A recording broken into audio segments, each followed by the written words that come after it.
ঢাকা থেকে গ্রামে আইছি আর সবাই মিলে টিটছে বোনা, এটা কি হয় নাকি? এটা একদমই অসম্ভব কথাবার্তা, এটা হইবই না, এটা মানাই যাইতো না।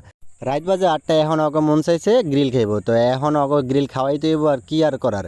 এখন রাত বাজে 8টা, গ্রামের অঞ্চল তো রাইতে একটু 8টা হইলেই তো অনেক হয়ে যায়, বোঝেনি তো? এটা তো আর ঢাকা শহর না যে রাত 8টা মানে হইতেছে গিয়ে সন্ধ্যা, এখন রাত 8টা মানে হইতেছে গিয়ে অনেক রাত। তো এখন গাড়ি পাইতে একটু কষ্ট হয়ে যায়, তারপরও যাই হোক, টুকিটাকি করে অনেকক্ষণ দাঁড়া থেকে একটা গাড়ি পাইলাম।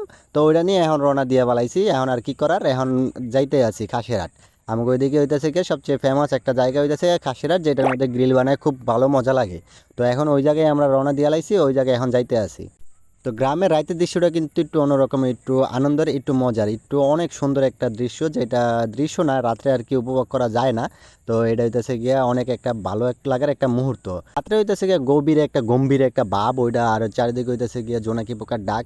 আর জোনাকি পোকাগুলো হইতেছে গিয়া জ্বলতেছে নিভতেছে, এটাকে একটা একটা মানে একটা অন্যরকম একটা মুহূর্ত, যেটা শহরের মানুষগুলো আর কি পাইবো না। তো রাস্তায় খাড়া আছিলাম গাড়ি লেগে, এনে খাড়া থাকতে হবো সিরিয়াল লেগে, এখানে এটা কি কোনো কত হইলো? এত কষ্ট করে আইলাম, এখন এই জায়গায় দেখি কোনো সিট নাই, এটা হইলো একবারে বুকিং হয়ে গেছে এই জায়গায়। একটু পরিমাণে চুল পরিমাণে সুতা ঢুকবো যে ওই জায়গাটাও নাই। তো ভিতরে তো জায়গা নাই, ওই জায়গায় লাগে গরম, হয়ে লেগে ওই জায়গায় খারাইলাম না, বাইরে খারাইলাম। বাইরে খাড়া থাকতে থাকতে আর ভালো লাগতেছে না, পাও ব্যথা করতেছে, এখন কি বয়ে থাকবো না হয়ে থাকবো না জামু গা, ওইটাও চিন্তা ভাবনা করতেছে। তো সবাই মিলে সিদ্ধান্ত যে আজকে খাই যামু। এই দেখেন এই জায়গায় এমনি মাল ভালো লাগতেছে না, এর মধ্যে হ্যাঁ এসে চমলক্ষ্য করতে। এই জায়গায় চমলক্ষ্য করার সময় এখন। গ্রামে কোনো জায়গায় দাওয়াত খাইতে গেলে যেমন সিট ধরে খাড়া থাকতে, যাতে ওরা খায়া উঠলে এরপরে এই সিটটার মধ্যে আমরা বমবো, তো এরকমই গাড়ির মধ্যে খাড়া থেকে সিট দখল ধরে রেখে একটা সিট পাইলাম আমরা। তো এখন বইছি, একটু শান্তি লাগতেছে, এর মধ্যে গেছে ঠাস করে কারেন্ট, তো এখন লাগতেছে গরম। তো 15 মিনিট খাড়া থাকানোর আর হইতেছে 20 মিনিট বয়ে থাকানোর পরে এখন আইসে আমগো সিরিয়াল, মোট 35 মিনিট পরে হইতেছে আমগো সিরিয়াল আইসে। এখন খাওয়ান দিছে তো নান রুটি দেয় নাই, এখন এর মধ্যে হইতেছে আরেকটা ইবলিশ আছে, ওই আমার খাওয়ান লয়ে টানাটানি করতেছে।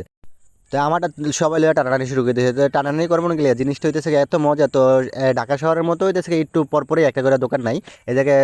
গ্রামের বিষয়টা হইতেছে এরকম যে একটা বাজার থাকে, ওই বাজারে একটা দই একটা বা একটা দোকান থাকে, তো এটা হইতেছে গিয়ে 4-5টা এরিয়া সহ, বাজার সহ মিলে হইতেছে একটা দোকান, এটা হইতেছে দোকানটা সবচেয়ে বেশি ভালো লাগে। তো এটা যারা যারা আদ্রা ইউনিয়নের মধ্যে আছেন তারা এই যে দোকানটা সবাই চিনেন। তো এই দোকানটা তারপর আমি বলে দিতেছি, এই দোকানটা হইতেছে গিয়া খাসিরহাট চৌডমুড়া ব্রিজের গোড়ায়, বড় ব্রিজের একবারে নিচে। নিচে ওই কর্নারের বাম পাশে কর্নারে, ব্রিজ থেকে মুন্সিগঞ্জের দিকে যাওয়ার সময় হইতেছে বাম পাশে কর্নারে, আর আওয়ার সময় হইতেছে গিয়া ব্রিজ থেকে নামতেই ডান পাশে কর্নারে। তো এই দোকানটাই, এটা সবাই চিনেন, এটা আমার বলে দেওয়ার কিছু নাই, এটা কর্নারের কিছু নাই। এর তো জিনিসটা হইতেছে খাওয়াটা হইতেছে খুবই সুস্বাদু ছিল, খুবই মজা ছিল। তো খাওয়া দাওয়া শেষ, এখন হইতেছে বিল দেওয়ার পালা। তো আজকের এই খাওয়া দাওয়ার স্পন্সর হইতেছে গিয়ে মেহেদি এবং রাকিব, তারা দুজনে হইতেছে গিয়ে বাগযোগ করে হইতেছে গিয়ে বিলটা দিব। তো এখন বিল মিল দেওয়া মাওয়া শেষ হইলে তারপরে হইতেছে গিয়ে ঠান্ডা ঠান্ডা খাওয়া হবে আর কি, চিলমিল করা হইব। তো ভিডিওটা কেমন হয়েছে সবাই কমেন্ট বক্সে জানিয়ে দিবেন, আর ভিডিওটা যদি একটু ওখানেও ভালো লেগে থাকে তো লাইক কমেন্ট শেয়ার করে দিবেন। সবাই ভালো থাকবেন, সুস্থ থাকবেন, টাটা বাই।